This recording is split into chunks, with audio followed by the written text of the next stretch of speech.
Hello everybody, I am Akriti Kotiala and welcome back to my channel. We'll continue with the subject steel structure drawing using limit state method. We were discussing the topic beam to beam connections. The prerequisites for the subject are IS 800 2007 and steel tables of any standard publication.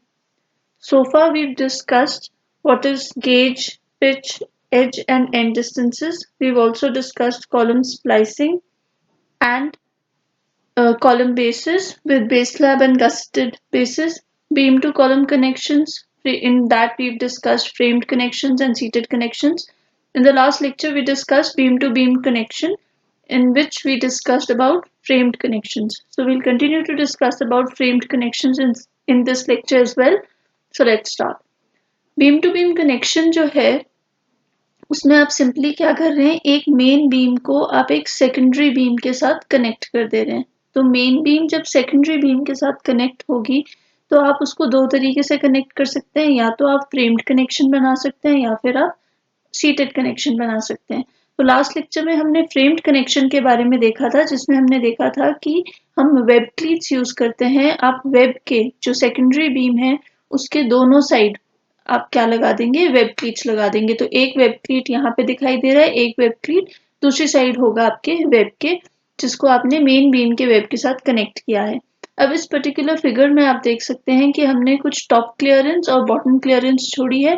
That is कि जो ये main beam है इसका जो flange है और जो हमारी सेकेंडरी बीम उसके फ्लैंज के बीच में कुछ डिस्टेंस है, कुछ वर्टिकल डिस्टेंस है। तो यहाँ पे इसका मतलब ये है कि अगर आपका मेन बीम का फ्लैंज यहाँ पे आ रहा है तो जो सेकेंडरी बीम है उसका फ्लैंज यहाँ पे आ रहा है, तो यहाँ पे क्या है, कुछ वर्टिकल डिस्टेंस है। तो हम क्या चाह रहे हैं, इस पर्टिकुलर लेक्चर में हम देखेंगे कि हम ये कैसे क्रॉस सेक्शन ड्रॉ करें, front end side elevation draw करें, जिसमें जो ये टॉप लेवल है ये सेम रहेगा। टॉप लेवल सेम रहने का मतलब है कि अगर आपका ये मेन बीम है तो आपका जो सेकेंडरी बीम है उसका लेवल भी क्या हो, यही लेवल हो, कोई वर्टिकल डिस्टेंस ना हो इनके बीच में। इसका क्या फायदा है, अगर मैं इसे जस्ट शो करूं कि ये हमारे फ्लैंजेस हैं, तो इसका ये फायदा है कि अगर आप कोई ऊपर स्लैब रखना चाहते हैं या कोई आपने ऐसा एलिमेंट प्लेस करना है जो आप इन दोनों बीम्स के साथ कनेक्ट करना चाहते हैं, तो वो कनेक्ट करना इजी हो जाएगा। हाउएवर इस केस में, इस पर्टिकुलर केस में हम वो कनेक्शन नहीं बना पाएंगे। उसके लिए हमें क्या यूज करना पड़ेगा, फिलर प्लेट यूज करनी पड़ेगी, हमें कुछ फिलर मटेरियल यूज करना पड़ेगा। तभी हम क्या कर सकते हैं, हम कोई और एलिमेंट लाइक स्लैब इसके ऊपर प्लेस कर सकते हैं, क्योंकि ये वर्टिकल डिस्टेंस यहाँ पे एग्जिस्ट कर रहा है। तो फ्रेम्ड कनेक्शन दो टाइप के हो सकते हैं। एक फ्रेम्ड कनेक्शन ये है जिसमें कुछ वर्टिकल डिस्टेंस होगा मेन बीम और सेकेंडरी बीम के बीच में, और दूसरा फ्रेम्ड कनेक्शन ये है जिसमें आपका जो मेन बीम है और जो सेकेंडरी बीम है उनका टॉप लेवल एकदम मैच करेगा, जैसे हमने इस फिगर में दिखाने की कोशिश करी है। तो इसको अचीव करने के लिए आपको क्या करना होगा, आपको अपना जो ये सेकेंडरी बीम है इसको कट करना होगा। इसमें हमें थोड़ा सा कटिंग करनी होगी सच दैट कि ये जो वेब है और जो नीचे वाला फ्लैंज है ये तो बिल्कुल आपके बीम के साथ, बीम के वेब के, मेन बीम के वेब के साथ अटैच हो जाए। बट जो ये टॉप फ्लैंज है, ये टॉप फ्लैंज स्लाइटली रिड्यूस्ड होगा लेंथ में और आपके मेन बीम के फ्लैंज के फेस के साथ कोइंसाइड करेगा। सो अगर हम यहाँ पे देखें इस पर्टिकुलर फिगर में, तो आप इस पर्टिकुलर फिगर में देख सकते हैं कि यहाँ पे हमने वेल्डिंग करी है। But just to make it more clear to you कि कैसे हम टॉप लेवल मैच करा रहे हैं, आप यहाँ देख सकते हैं कि अगर आपकी मेन बीम यहाँ पे बीम 1 बीम 2 ली गई है, जिसका जस्ट सिंपली ये है कि दोनों बीम्स का जो साइज है वो सेम है, ओवरऑल डेप्थ क्या है, सेम है। इस पर्टिकुलर फिगर में हमने क्या किया है, ओवरऑल डेप्थ हमारी सेकेंडरी बीम की कम है और मेन बीम की ज्यादा है। बट जस्ट फॉर अंडरस्टैंडिंग सेक आप देख सकते हैं कि जब मैं इस पर्टिकुलर बीम को यहाँ से देखती हूँ, इस डायरेक्शन से देख रही हूँ, इस डायरेक्शन से देख रही हूँ, तो मुझे बीच में क्या दिखाई दे रही है, बीम 1 दिखाई दे रही है। सो ये जो ब्लू कलर में शेडेड है ये मेरी बीम 1 है, और जो मेरी बीम 2 है, मतलब ये हमारी पर्पल बीम जो है, उसका टॉप लेवल मैच कराने के लिए, ताकि हमारा ये टॉप लेवल क्या कर जाए, एकदम मैच कर जाए, हमने क्या किया है, इस बीम के फ्लैंज को और वेब को स्लाइटली कट किया है। यहाँ पे हमने कुछ रिमूव करा है मटेरियल ताकि ये बिल्कुल अटैच हो सके।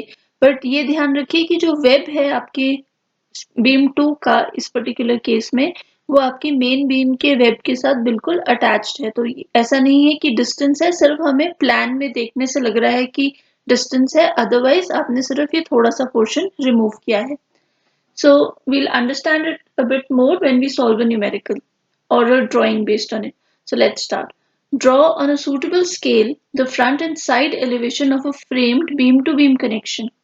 The main beam has two radiating secondary beams connected to its web. The top level of all the beams is same. Use the following data. Main beam ISMB 450 at the rate 907.4 Newton per meter. Secondary beam ISLB 225 at the rate 230.5 Newton per meter. Web cleat angles 4.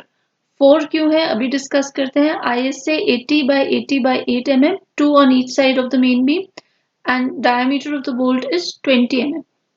तो यहाँ पे अगर आप देखें तो इस particular question में हमें बहुत सारा डेटा दे रखा है। एक तो बोला गया है framed beam to beam connection बनाना है।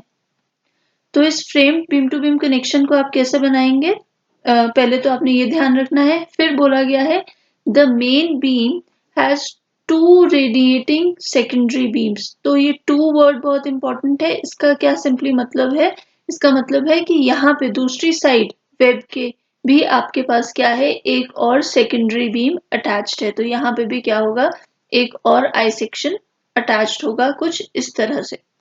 तो ये आपने ध्यान रखना है। ऑल्दो ज्यादा कोई डिफरेंस नहीं है, बट आपने देखना है कि क्वेश्चन में आपको 2 रेडिएटिंग सेकेंडरी बीम्स बोला गया है कि 1 बोला गया है, तो उसके हिसाब से आपके सेक्शंस बनेंगे, फ्रंट एंड साइड एलिवेशंस बनेंगे। तीसरी चीज जो हमें इम्पोर्टेंट बताई गई है, ये सेकेंड इम्पोर्टेंट चीज थी। तीसरी चीज है the top level of all the beams is same.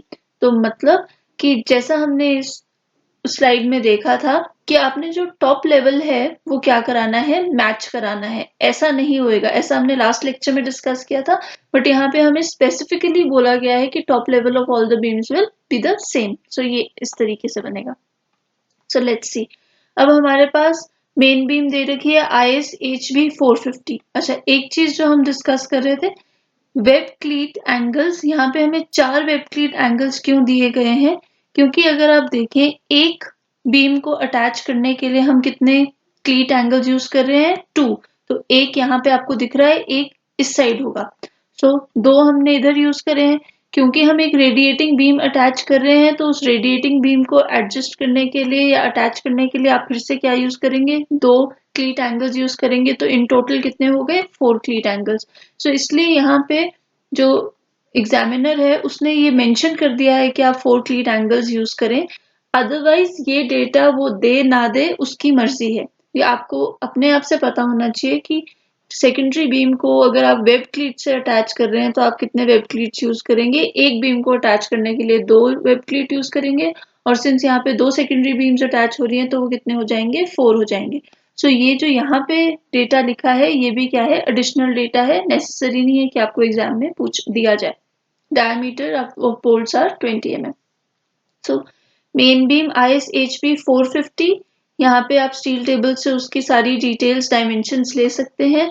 Similarly secondary beam is ISLB 225। तो इस स्टील टेबल से आप यहाँ पे उसकी डिटेल्स ले सकते हैं।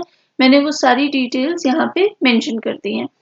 सो ये डिटेल्स हमारे लिए इम्पोर्टेंट है, क्योंकि जितनी भी हम डायमेंशनिंग करेंगे, जितना भी जो भी हम फिगर बनाएंगे वो इन्हीं डायमेंशंस के अकॉर्डिंग होगा।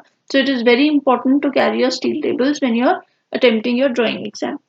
तो यहाँ पे देखिए, अब ये हमारी बीम है। प्लीज ये ध्यान में रखिएगा कि ये जो आइसोमेट्रिक व्यू है इसमें सिर्फ आपके पास एक रेडिएटिंग बीम है, और क्वेश्चन में हमें दो दिए गए हैं। Just for the sake of understanding मैं आपको इसकी हेल्प से समझाऊंगी और आप उसका मिरर इमेज दूसरी साइड बना सकते हैं। सो जब हम फ्रंट एलिवेशन की बात करते हैं तो हम कहाँ से देखेंगे, हम इस डायरेक्शन से देख रहे हैं। जब मैं इस डायरेक्शन से देख रही हूँ तो ये ध्यान दीजिए कि हमने यहाँ से क्या किया था, अपने जो फ्लैंज है हमारी सेकेंडरी बीम का, उस फ्लैंज को मैंने कट किया है। क्यों, क्योंकि मुझे टॉप लेवल, ये वाला जो टॉप लेवल है ये क्या रखना था, सारी बीम्स का सेम रखना था। हमारे फिगर में या हमारे क्वेश्चन में जो ओवरऑल डेप्थ है दोनों बीम्स की, मेन बीम और सेकेंडरी बीम, वो डिफरेंट है। मेन बीम की डेप्थ बहुत ज्यादा है विच इज 450 mm और सेकेंडरी बीम की डेप्थ कितनी है, सिर्फ 300 mm। तो इसलिए हमारा जो बॉटम बेस है वो नहीं मैच कर रहा है। और हमने जो ये फिगर देखा था यहाँ पे हमारा बॉटम बेस भी क्या कर रहा था, मैच कर रहा था। सो ये क्वेश्चन पे डिपेंड करता है कि आपको क्या क्वेश्चन दिया गया है, क्या वैल्यूज दी गई हैं। सो आपने ध्यान रखना है। नेक्स्ट है कि हमारे पास एक क्लीट एंगल इधर था, एक क्लीट एंगल इसके ऑपोजिट साइड है। तो क्योंकि मैं यहाँ से देख रही हूँ तो मुझे दोनों बीम्स दिखाई दे रही हैं। जो यहाँ वाली बीम है जो हम अज्यूम कर रहे हैं उसमें भी हमें क्या दिखाई देगा, उसमें भी हमें क्लीट एंगल दिखाई देगा कुछ इस तरीके से। तो इसीलिए यहाँ पे ये दो क्लीट एंगल्स मुझे दिखाई दे रहे हैं जो हमने अटैच कर रखे हैं after providing a small clearance. अभी क्लियरेंस कैसे प्रोवाइड किया है, जो टॉप है उससे जो आप फर्स्ट बोल्ट प्रोवाइड कर रहे हैं वो बोल्ट कितना है, 55 mm के गेज डिस्टेंस पे है। तो ये गेज डिस्टेंस आप स्टील टेबल से यूज कर सकते हैं सेकेंडरी बीम के लिए और वो वैल्यू आप डाल देंगे यहाँ पे। अब हमने ध्यान क्या देना है कि क्योंकि हमने ये कट किया है तो आप ये क्लियरेंस कितने की रखेंगे, ये क्लियरेंस होगी 8 mm की। तो जो आपकी मेन बीम है उसके फ्लैंज में और जो हमारा ये सेकेंडरी मेंबर है जिसको आपने कट किया है उसके बीच में कितने का गैप होगा, कितने की क्लियरेंस होगी, एक्सपेंशन गैप आप बोल सकते हैं उसको 8 mm का। यहाँ पे अब क्योंकि हमारा जो वेब क्लीट है वो भी 8 mm थिकनेस का है तो ये डॉटेड लाइन एक्चुअल में क्या रिप्रेजेंट कर रही है, ये डॉटेड लाइन आपको बता रही है कि यहाँ पे ये सॉलिड लाइन होनी चाहिए। ये आपको बता रही है कि यहाँ पे क्या है, जो आपका क्लीट है उसकी दूसरी लेग दिखाई दे रही है। अब बात करते हैं बोल्ट्स की।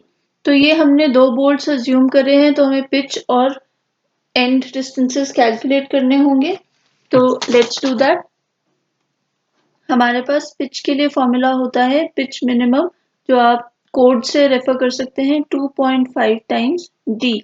सो D is equal to 20 mm। तो ये 2.5 into 20 will be equal to 50 mm। P max मतलब मैक्सिमम पिच हमारे पास अगेन कोड से आती है, क्योंकि बीम है तो मैं इसको टेंशन मेंबर मान रही हूँ। तो 16T की हम वैल्यू यूज करेंगे। तो 16T इज 5 पॉइंट। अब यहाँ पे देखिए T कौन सा आता है, T मिनिमम आता है। तो T मिनिमम पहले देख लेते हैं। हमारे पास कौन कौन से मेंबर्स अटैच हो रहे हैं, हमारे पास web of the main beam और web of the secondary beam attach हो रहे हैं बोल्ट से। तो उसमें से मिनिमम कौन सा है, 5.8 इज टी मिनिमम। सो मैं क्या यूज करूंगी, मैं सिंपली 16 इंटू 5.8 कैलकुलेट करूंगी which is equal to 92.8 mm। तो अब मैं पिच क्या अज्यूम कर सकती हूँ, pitch can be assumed between 50 mm and 92.8 mm। तो मैंने पिच अज्यूम कर ली इक्वल टू 60 mm।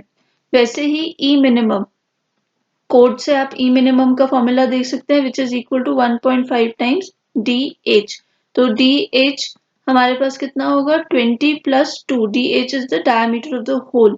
तो 20 हमारा बोल डायमीटर है और स्टैंडर्ड क्लियरेंस हमने कितने की ले ली, 2 mm की ले ली। सो 1.5 into 22 gives me a value of 33 mm। तो ई मिनिमम कितना होना चाहिए, 33 mm। ई मैक्स अगर आप देखें तो E max is equal to 12 times T minimum into epsilon. Epsilon is equal to 1, क्योंकि अपसाइलम क्या होता है, 250 under the root of F Y, sorry 250 upon F Y whole under the root. तो F Y हम कितना देते हैं अपने रोल्ड स्टील में, जनरली 410 ग्रेड का यूज कर रहे हैं। तो आपने क्या करा है, एफ वाई भी कितना आ रहा है आपके पास, 250। So epsilon calculates to be equal to 1। So 12 into T minimum was again 5.8. So this calculates to be equal to 69.6 mm। तो अब हम क्या अज्यूम कर सकते हैं, हम E की वैल्यू अज्यूम करेंगे 33 और 69 के बीच में। तो मैंने कितनी वैल्यू अज्यूम कर ली, 40 mm अज्यूम कर लिया। So अब I have pitch is equal to 60 mm और end distance equal to 40 mm। सो अगर हम फिगर में देखें तो हमने यही प्रोवाइड किया है। आप कोई और वैल्यूज भी अज्यूम कर सकते हैं इस रेंज के बीच में, तो वो आपके ऊपर है। जनरली हम कोशिश करते हैं कि मिनिमम वैल्यू के करीब हो। नेक्स्ट आपने ये गेज जो 51 का प्रोवाइड किया है सेकेंडरी बीम के लिए, वो हमारे पास कोड से आया है, तो आप कोड से वो यूज कर सकते हैं। बाकी इस पर्टिकुलर बीम में सिर्फ ये ध्यान देने का है कि आपने दोनों साइड ये बीम बनानी है, और दोनों साइड इसलिए क्या आएगा, क्लियरेंस आएगा। तो अगर यहाँ पे सिंगल बीम का क्वेश्चन आ जाता है, अगर आपको instead of 2 radiating beam single radiating beam बोलता है, बाकी सारी डिटेल सेम है, टॉप लेवल मैच करना है, तो आपको सिर्फ किसी भी एक साइड की बीम नहीं ड्रॉ करनी है। तो उस केस में मुझे सिर्फ क्या करना है, ये वाला पोर्शन मैं ड्रॉ नहीं करूंगी। लेट्स से मैंने ये वाला पोर्शन ड्रॉ नहीं किया, तो अगर मैं ये वाला पोर्शन ड्रॉ नहीं कर रही हूँ तो हमारे पास सिंगल बीम हो जाएगी और वो सारी वैल्यूज क्या रहेंगी, सेम रहेगी। तो ये वेब क्लीट और ये बीम आप नहीं ड्रॉ करेंगे अगर एक बीम दी है। तो आपने क्वेश्चन को ध्यान से पढ़ना है कि कितनी बीम दी गई है। अगर एक दी है तो आप सिर्फ एक साइड पे बनाएंगे, 2 दी गई है तो आप दोनों साइड पे बनाएंगे। नेक्स्ट आता है साइड एलिवेशन। जब आप साइड एलिवेशन देख रहे हैं तो साइड एलिवेशन का मतलब है मैं कहाँ से देख रही हूँ, मैं इस डायरेक्शन से देख रही हूँ। अब मेरा जो टॉप लेवल है इन बीम्स का वो मैच करेगा, तो यहां से ऐसे देखने को लगेगा कि मुझे सामने से पहले क्या दिखाई देगी, ये फ्लैंज दिखाई देगा सेकेंडरी बीम का, और साइड पे पीछे से क्या दिखाई देगा, फ्लैंज दिखाई देगा, और वेब दिखाई देगा मेन बीम का। ये हमें क्यों थिकनेस में डिफरेंस दिखाई दे रहा है, क्योंकि flange thickness of the main beam और flange thickness of the secondary beam different है, जैसा कि हमने नोट किया है पिछले स्लाइड में, which are 13.7 and 8.6 mm respectively. तो ये इस तरीके से है हमारे पास। अब क्योंकि मैं यहाँ से देख रही हूँ तो मुझे ये यहाँ पे कोई फर्क नहीं पड़ता है कि आपके पास 2 बीम्स हैं, रेडिएटिंग बीम्स हैं, या एक रेडिएटिंग बीम है, क्योंकि जब आप साइड एलिवेशन बना रहे हैं तो आपको क्या दिखाई देगा, सिर्फ एक ही बीम दिखाई देगी। तो साइड एलिवेशन आपका इन एनी केस नहीं बदलने वाला है। सिर्फ क्या आपने ध्यान देना है कि जब आप एक बीम अटैच करते हैं तो वेब के दोनों साइड पे हम क्या यूज करते हैं, क्लीट यूज करते हैं, इसलिए हमें यहाँ पे दोनों क्लीट्स दिखाई दे रहे हैं। और यहाँ पे कोई क्लियरेंस नहीं आएगी जिसे फ्रंट एलिवेशन में आ रही थी। ये क्लियरेंस हम मेन बीम और सेकेंडरी बीम के बीच में दे रहे थे, वेब क्लीट्स के लिए हमने यहाँ पे भी कोई क्लियरेंस नहीं प्रोवाइड करी है। सो ये अगेन आपके पास जो डायमेंशनिंग है या जो एंड और पिच डिस्टेंसेस है आप उनको मेंशन कर सकते हैं जो हमने अभी कैलकुलेट करे हैं। साथ में जब आप इस लेग की बात करेंगे तो इस लेग में आप 45, क्योंकि ये 80 mm की लेग है, हमने 33 mm से ऊपर देना है एंड डिस्टेंस, तो आप 35 mm यहाँ प्रोवाइड कर सकते हैं और बाकी यहाँ प्रोवाइड कर सकते हैं 45 mm। So it depends on your choice. Just आपको 33 mm से बड़ा रखना है ये इफ पॉसिबल। अगर आपका वेब साइज या जो क्लीट एंगल है उसका साइज अगर और छोटा हो जाएगा तो आपको you'll have to strike a balance between the size कि आपने एज डिस्टेंस कितना रखना है इन दोनों प्लेसेस पे। तो ये थोड़ा ध्यान दें कि कैसे होगा। Otherwise this question is very simple, सिर्फ टॉप एज जो है वो मैच कराना है, वो इम्पोर्टेंट है। ये हाइट हमारे पास है 350 या 300 mm as per this given question. तो अभी तक जो हमने देखा था वो कलर कोडिंग के साथ देखा था to make us understand the concept better. पर यहाँ पे हम क्या कर रहे हैं, यहाँ पे हम सिंपली देख रहे हैं कि हमारी बीम कैसी दिखाई देगी। तो यहाँ पे आपने कुछ चीज़ों का ध्यान रखना है कि आपका जो ड्राइंग है आप उसमें डिफ्रेंशिएट करने के लिए मेन बीम और सेकेंडरी बीम में आप हैचिंग यूज कर सकते हैं ताकि आप डिफ्रेंशिएट कर सकें। वेब क्लीट्स का जो लेग है और जो आपकी क्लियरेंस की थिकनेस है उसे देखना है। अगर आपका वेब क्लीट थिकर है, सपोज 12 mm का है या 10 mm का है, तो आपको डबल लाइन बनानी होगी इस तरीके से, अगर 12 mm या 10 mm का है। पर यहाँ पे क्योंकि 8 mm का दिया है वेब क्लीट की थिकनेस और जो हमारा क्लियरेंस गैप है वो भी, तो ये कोइंसाइड करेंगी lines. So you have to be very careful जब आप ये डिटेलिंग कर रहे हैं। साथ में अगेन ये मैं पहले की वीडियोस में भी बोल चुकी हूँ, आपको मेन बीम को दोनों जगह मार्क करना है, दोनों जगह डायमेंशनिंग करनी है और इससे इंश्योर होता है कि आपके मार्क्स जो हैं वो कहीं पे डिडक्ट ना किए जा सकें। आप वेब प्लीट्स को डायमेंशन कीजिए। जो ये हम पिच और एज एंड डिस्टेंसेस दे रहे हैं वो आप सेंटर में दे सकते हैं ताकि दोनों सेक्शंस के लिए हो सके। सिमिलरली सेकेंडरी बीम को भी आप डायमेंशन कर सकते हैं एक ही साथ में। So this was a very simple drawing. Just concept important to understand was that the top levels of the beams are matching. और अगर ये बीम सेम साइज की होती, सेम ओवरऑल डेप्थ होता, तो इनका बॉटम लेवल भी क्या करना था, मैच करना था. So in this lecture we discussed beam to beam frame connections with top levels matching. I hope this lecture was useful to you and stay tuned for more. Thank you.